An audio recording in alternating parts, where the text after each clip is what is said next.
हम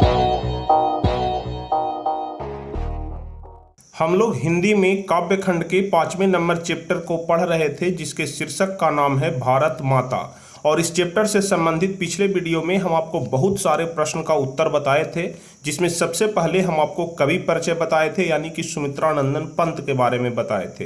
क्योंकि आप लोग जानते हैं कि इस चैप्टर के कवि कौन हैं, तो सुमित्रानंदन पंत हैं। तो सबसे पहले हम आपको सुमित्रानंदन पंत के बारे में ही बताए थे, और उसके बाद हम आपको इस कविता का सारांश बताए थे, यानी कि इस कविता का हिंदी में अर्थ बताए थे। इस पूरे कविता को बहुत ही सरल भाषा में, सिंपल भाषा में बारीकी से समझा करके इसका पूरा सारांश हम आपको कंप्लीट करा दिए थे। और उसके बाद आपके किताब में जितने सारे भी प्रश्न दिए हुए हैं, उसमें से 4 प्रश्न का उत्तर हम आपको पिछले वीडियो में बता दिए थे।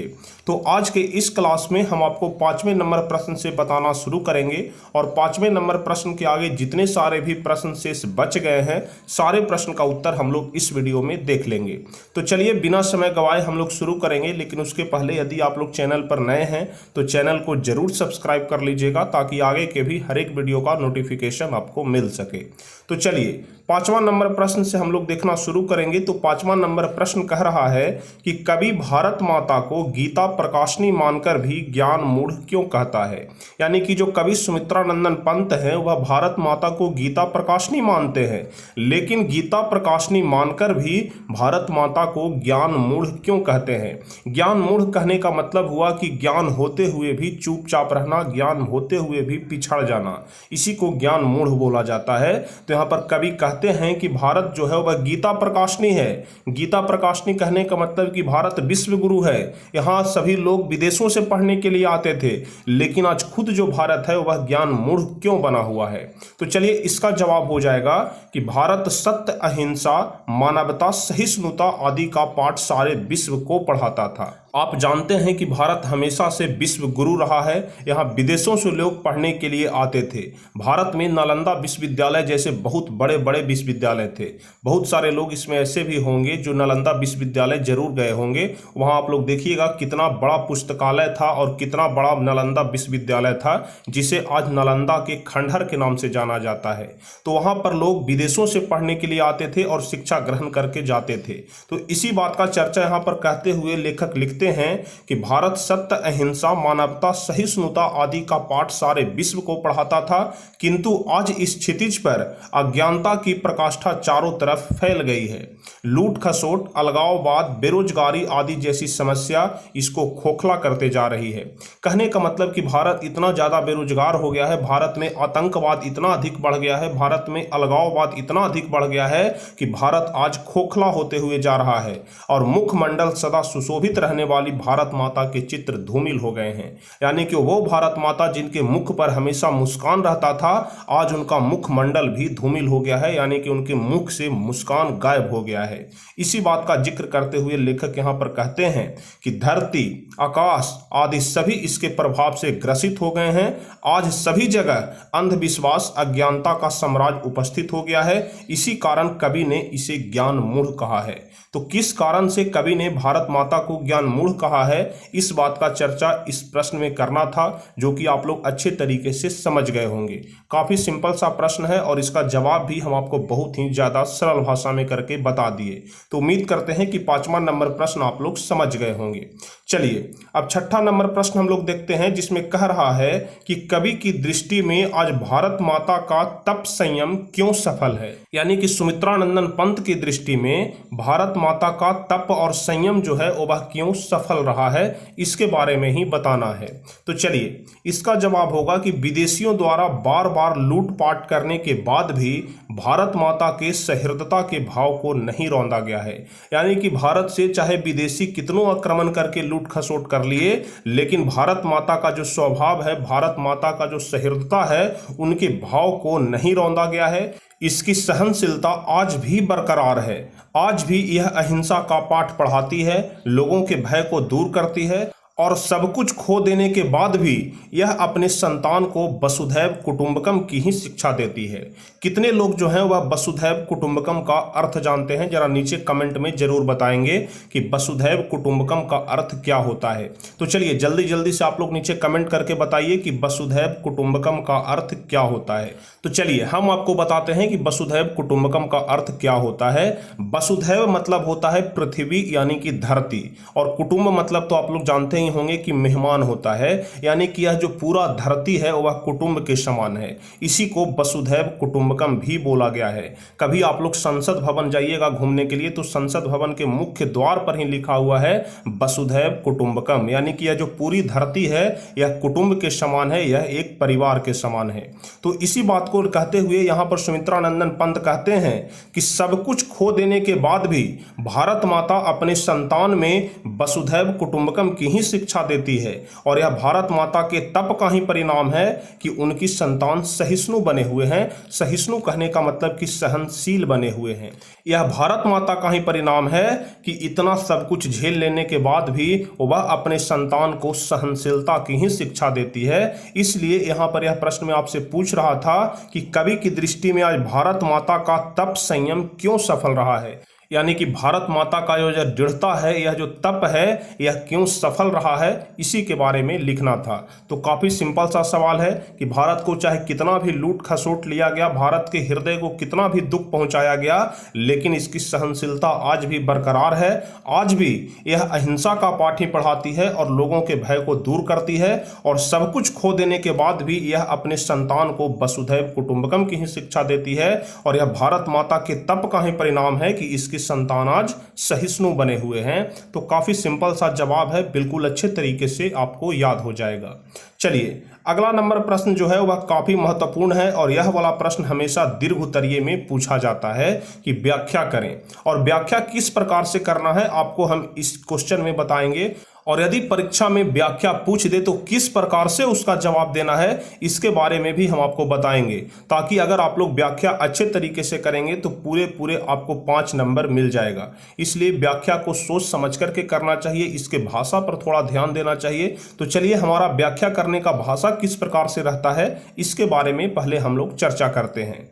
तो सबसे पहला प्रश्न कह रहा है व्याख्या में कि स्वर्ण सस्य पर पदतल लुंठित और धरती सा सहिष्णु मन कुंठित। इसी वाक्य का यहां पर व्याख्या करना है। फिर से आप लोग पढ़िएगा, स्वर्ण सस्य पर पदतल लुंठित धरती सा सहिष्णु मन कुंठित। तो व्याख्या किस प्रकार से लिखना है आप लोग ध्यान से समझिएगा। अगर जैसे ही व्याख्या लिखने के लिए आ जाए तो पहला 2-3 पंक्ति जो है वह बिल्कुल अच्छे तरीके से आपको लिखना है, क्योंकि जो कॉपी जांच करने वाला होता है वह मुख्य रूप से पहला 3-4 लाइन ही पढ़ता है, और पहले 3-4 लाइन को पढ़ने के बाद भली भांति अंदाजा लगा लेता है कि स्टूडेंट का लिखावट कैसा है, किस प्रकार का इसका भाषा है। तो यदि व्याख्या करने के लिए पूछ दे तो सबसे पहले हमको लिखना है कि प्रस्तुत सुललित सारगर्भित एवं मार्मिक पंक्तियां हिंदी पाठ्य पुस्तक गोधूली भाग 2 के शीर्षक भारत माता पाठ से उद्धृत है। यहां पर सबसे पहले आपको इतना लिखना काफी ज्यादा जरूरी है। यदि आप लोग इस भाषा में 2 पंक्ति लिख देते हैं तो समझिए कि आपका जो कॉपी जांच करने वाला रहेगा वह काफी ज्यादा प्रसन्न हो जाएगा और आपको पूरा नंबर दे करके जाएगा। इसलिए आपको जब भी व्याख्या करने के लिए आ जाए तो फिर आपको इतना जरूर लिखना है कि प्रस्तुत सुललित सारगर्भित एवं मार्मिक पंक्ति हिंदी पाठ्य पुस्तक गोधूली भाग 2 के शीर्षक भारत माता पाठ से उद्धृत है। और इसमें कवि सुमित्रा नंदन पंत ने परतंत्र भारत का साकार चित्रण किया है। परतंत्र भारत कहने का मतलब कि जो हमारा गुलाम भारत है इसका साकार चित्रण किया है, और भारतीय गांव के खेतों में उग रहे फसल को भारत माता का श्यामला शरीर मानते हुए कवि ने कहा है कि भारत की धरती पर सुनहरा फसल सुशोभित है और वह दूसरों के पैरों तले रौंद दिया गया है। यानी भारत के जो खेतों में फसल लहरा रहा है उस फसल को यहाँ पर सुमित्रा नंदन पंत ने श्यामला शरीर कहा है, और श्यामला शरीर मानते हुए कवि ने कहा है कि भारत की धरती पर सुनहरा फसल सुशोभित है और वह दूसरे के पैलों तले रौंद दिया गया है। सुनहरा फसल कहने का मतलब कि जब आप लोग देखते होंगे कि गेहूं जब पक जाता है, यानी कि जब गेहूं का फसल पक जाता है तो वह सुनहरे रंग का प्रतीत होता है। तो उसी चीज को यहाँ पर लिखते हुए सुमित्रानंदन पंत कहते हैं कि सुनहरा फसल यहाँ के जमीन पर सुशोभित है और वह दूसरों के पैरों तले रौंद दिया गया है। दूसरों के पैरों तले कहने का मतलब कि अंग्रेजों के द्वारा रौंद दिया गया है। और प्रस्तुत वाक्य में कवि ने कहा है कि यहाँ के लोग अपने ही घर में अधिकार विहीन हो गए हैं। अपने ही घर में अधिकार विहीन होने का अर्थ हम आपको पिछले वीडियो में समझा दिए थे।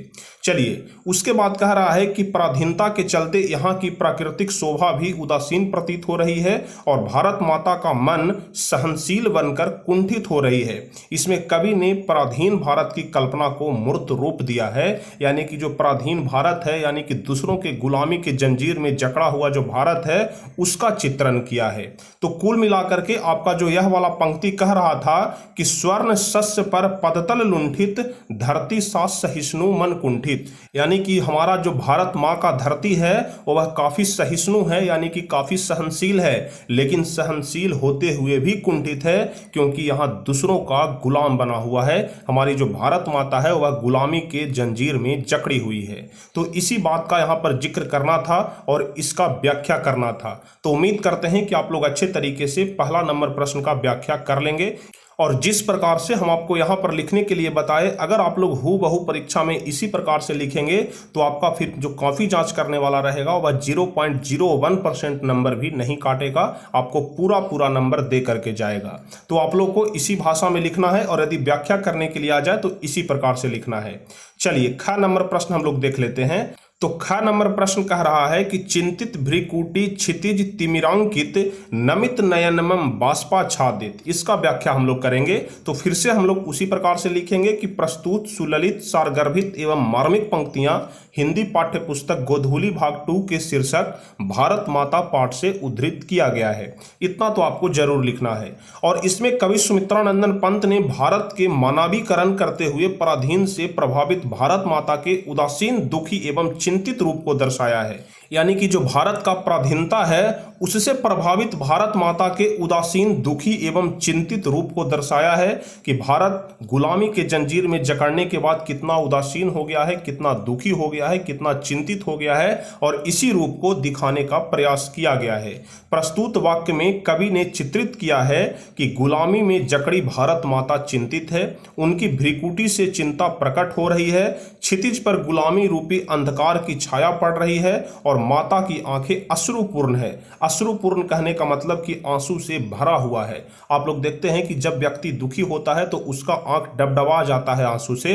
उसी प्रकार से वह भारत माता के बारे में बोल रहे हैं कि भारत माता की जो आंखें हैं वह अश्रुपूर्ण है और आंसू वाष्प बनकर आकाश को आच्छादित कर रहा है। इसके माध्यम से परतंत्रता की दुखद स्थिति का दर्शन कराया है और पराधीन भारत माता उदासीन है और कवि ने इसका बोध कराने का पूरा प्रयास किया है। यानी कि मुख्य रूप से इस पंक्ति के माध्यम से कवि यानी कि सुमित्रानंदन पंत यही बताना चाहते हैं कि दूसरों के गुलामी में जकड़ने के बाद हमारी भारत माता कितना दुखी हो गई है, कितना उदास हो गई है, कितना चिंतित हो गई है, और इसी चीज को दर्शाने का प्रयास किया है इस दो पंक्ति के माध्यम से कि चिंतित भ्रिकुटी क्षितिज तिमिरांकित नमित नयनमम बाष्पाच्छादित, यानी कि भारत माता का जो आंख है वह नमी से भर गया है, आंसू से भर गया है और जो आंसू है वह बाष्प बनकर आकाश को आच्छादित कर रहा है। इसी चीज को यहाँ पर दर्शाने का प्रयास किया है। तो उम्मीद करते हैं कि दोनों व्याख्या आप लोग अच्छे तरीके से समझ गए होंगे, किसी प्रकार का कोई दिक्कत नहीं होगा। पहला जो 3 पंक्ति है इसको आप लोग जरूर ध्यान रखिएगा कि किस प्रकार से लिखना है। इतना आपको हर हाल में लिखना पड़ेगा कि प्रस्तुत सुललित सारगर्भित एवं मार्मिक पंक्ति हिंदी पाठ्य पुस्तक गोधूली भाग 2 के शीर्षक भारत माता से उद्धृत है और इसमें कवि सुमित्रानंदन पंत ने, और इसके बाद आप लोग यहां से व्याख्या शुरू कर दीजिए। इतना यदि आप लोग लिख देते हैं 2-2.5 लाइन तो समझिए कि आपका नंबर विशेष रूप से बढ़ जाएगा। यानी कि अगर नंबर काटने का भी मन करेगा कॉपी चेक करने वाले को तो वह चाह कर भी नंबर नहीं काट सकेगा इस प्रकार का भाषा देखकर। तो उम्मीद करते हैं कि आप लोग परीक्षा में इसी प्रकार से लिखेंगे। चलिए, अब 8वां नंबर प्रश्न हम लोग देख लेते हैं जो शायद इस चैप्टर का सबसे आखिरी प्रश्न है। कह रहा है कि कवि भारत माता को गीता प्रकाशनी मानकर भी ज्ञान मूढ़ क्यों कहता है। अभी हम आपको इस प्रश्न का जवाब बताए थे, सेम यही वाला प्रश्न था। तो इसका आंसर चलिए एक बार फिर से हम आपको बता देते हैं कि यह सर्वविदित है कि प्राचीन काल से ही भारत जगत गुरु रहा है। यानी कि बहुत समय पहले से ही भारत जो है वह विश्व गुरु रहा है, पूरे विश्व को ज्ञान देता आया है और वेद वेदांग दर्शन ज्ञान विज्ञान की शोध स्थली भारत विश्व को ज्ञान देते रहा है। गीता जो मानव को कर्मठता का पाठ पढ़ाता है, जिसमें मानवीय जीवन के गूढ़ रहस्य छिपे हैं, लेकिन परतंत्र भारत की ऐसी दुर्दशा हुई कि यहाँ के लोग खुद दिशा विहीन हो गए। यानी कि जिस गीता के माध्यम से भारत विश्व गुरु बना रहा, जिस गीता ने मानव को कर्मठता का पाठ पढ़ाया कि किस प्रकार से कर्म करना चाहिए, जैसा कि आप लोग जानते होंगे कि भगवान श्री कृष्ण ने गीता का पाठ अर्जुन को पढ़ाया था और उसमें भगवान श्री कृष्ण ने कहा था कि हे पार्थ, तुम कर्म करो, फल की चिंता मत करो। इसी बात को यहाँ पर सुमित्रा नंदन पंत कहते हैं कि जो मानव को कर्मठता का पाठ पढ़ाता है, जिसमें मानवीय जीवन के गूढ़ रहस्य छिपे हुए हैं, लेकिन आज यह गुलामी की जंजीर में जकड़ने के बाद दिशा विहीन हो गया है और गुलामी के बंधन में बंधकर अपने अस्मिता को खो दिया है।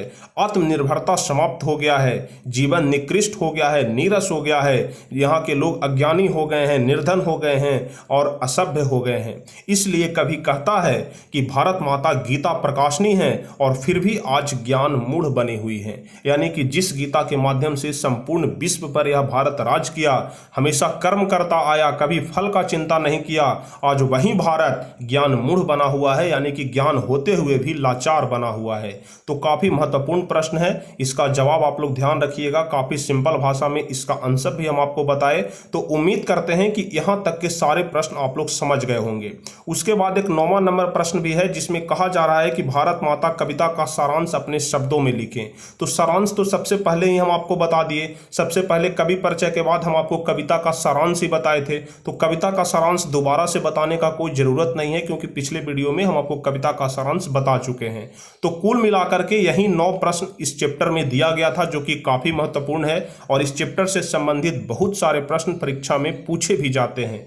तो उम्मीद करते हैं कि आप लोग इस पूरे प्रश्न को, इस पूरे चैप्टर को भली भांति समझ गए होंगे, किसी प्रकार का कोई दिक्कत नहीं होगा। लेकिन अगर इसके बाद भी अगर कोई दिक्कत रहता है तो आप लोग नीचे कमेंट में हमें जरूर बताइएगा और साथ साथ यह भी बताइएगा कि जब हम आपको यह वाला चैप्टर पढ़ाए तो आपको कितना समझ में आया। अगर आपको इस चैप्टर से संबंधित कोई भी प्रश्न पूछा जाएगा, कोई भी ऑब्जेक्टिव क्वेश्चन पूछा जाएगा, तो भी आप लोग उसका जवाब दे सकते हैं कि नहीं दे सकते हैं, कमेंट में जरूर बताइएगा। और अगले क्लास में हम लोग इस चैप्टर का ऑब्जेक्टिव क्वेश्चन देख लेंगे कि ऑब्जेक्टिव क्वेश्चन इस चैप्टर से किस प्रकार से पूछा जाता है। छोटा चैप्टर है, इस वजह से इसमें ऑब्जेक्टिव क्वेश्चन ज्यादा नहीं होगा। तो बहुत जल्द ही अगले क्लास में हम आपको इस चैप्टर का ऑब्जेक्टिव क्वेश्चन भी ला देंगे, जिसे आप लोग भली भांति देख करके याद कर लीजिएगा। और उम्मीद करते हैं कि आज का यह क्लास आप लोग जरूर लाइक किए होंगे, इस वीडियो को जरूर लाइक किए होंगे और जो भी स्टूडेंट चैनल पर नए हैं तो चैनल को भी सब्सक्राइब कर लिए होंगे, ताकि आगे के हर एक वीडियो का नोटिफिकेशन आपको मिल सके और आपकी बिहार बोर्ड की तैयारी बेहतर हो सके और आप लोग अपने बोर्ड परीक्षा में काफी अधिक अंक ला सकें, जो कि आपके लिए गर्व का विषय हो। तो चलिए फिर मिलते हैं हम आपसे अगले क्लास में कुछ इसी प्रकार के महत्वपूर्ण वीडियो के साथ, इंपॉर्टेंट वीडियो के साथ, हेल्पफुल वीडियो के साथ, जो आपके बोर्ड एग्जाम के लिए काफी ज्यादा महत्वपूर्ण होता है। तो चलिए तब तक के लिए जय हिंद, धन्यवाद।